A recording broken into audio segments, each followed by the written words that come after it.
مشكلة إدارة الوقت. لو المشكلة دي موجودة عندك، الحل بسيط وسهل.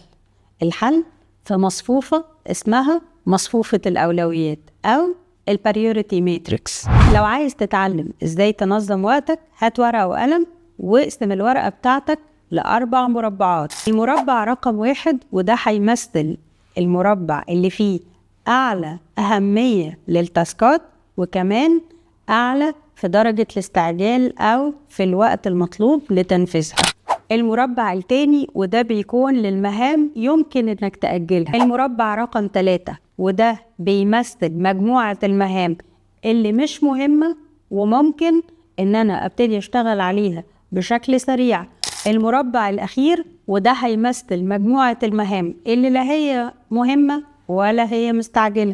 لو وصلت لأنك حددت المهام بتاعتك وقدرت توزعها على ال4 مربعات زي ما اتكلمنا، هنا هتبتدي تحط رجلك على أول الطريق لإدارة وقتك.